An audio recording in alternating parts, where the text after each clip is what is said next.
na nakapagpakita ng outstanding work performance at exemplary ethical behavior sa pagganap ng kanilang tungkulin. At pumasok na po dito sa Rizal Hall ang ating Pangulo para simulan na ang sa titik mo'y buhay, lupang hinirang, duyan ka ng magiting, sa manlulupig, di ka pasisiil. Sa dagat at bundok, sa simoy at sa langit mong bughaw, may nilang ang tula at awit sa paglayang minamahal. Ang kisap ng wataw at mo'y tagumpay na nagniningning, ang bituin at araw niya kailan pa may di magdidilim.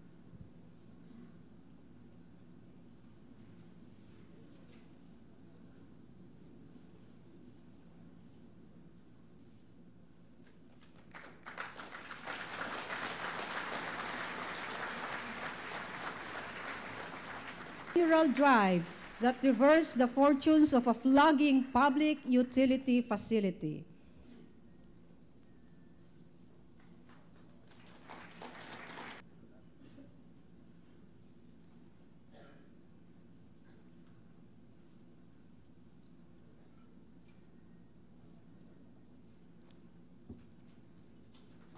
Cagayan.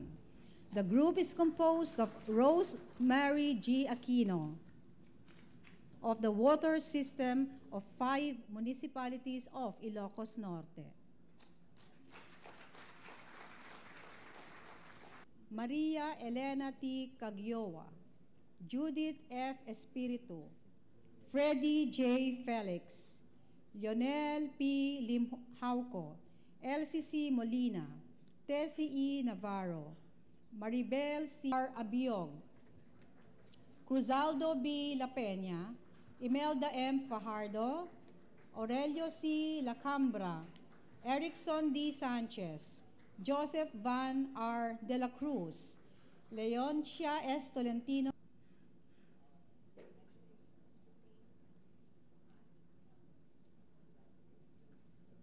Congratulations again, with neither bounds nor distinction to make life better for the underprivileged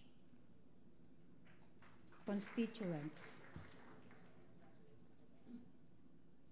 As a tool for improving school systems and processes.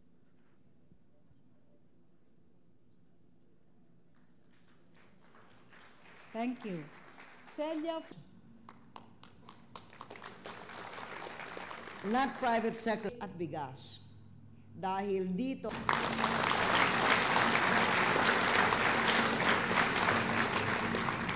ang mga hamong kaharap natin ngayon sa pangkalahatan ay galing sa labas ng bayan, but they nevertheless require strong, decisive, and targeted action internally. Hindi naasahang ganun ang itataas ng pandaigdigang presyo ng langis at ibang commodities. Hindi pa alam kung gaano kalalim ang kasalukuyang gulo ng financial market sa Amerika. Ganun pa man, ang pinakamatibay nating depensa ay sarili at panloob nating kalakasan.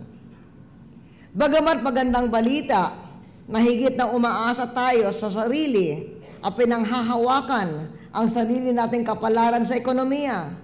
Totoo rin kailangan tayong higit na kayaning makipagtuligsa sa pandaigdigan. To be world-class for global competitiveness, we invest in reducing red tape in all agencies to cut business costs. Thank you very much, Madam President. Again, congratulations to all the awardees and the beneficiaries of the Go Negosyo program.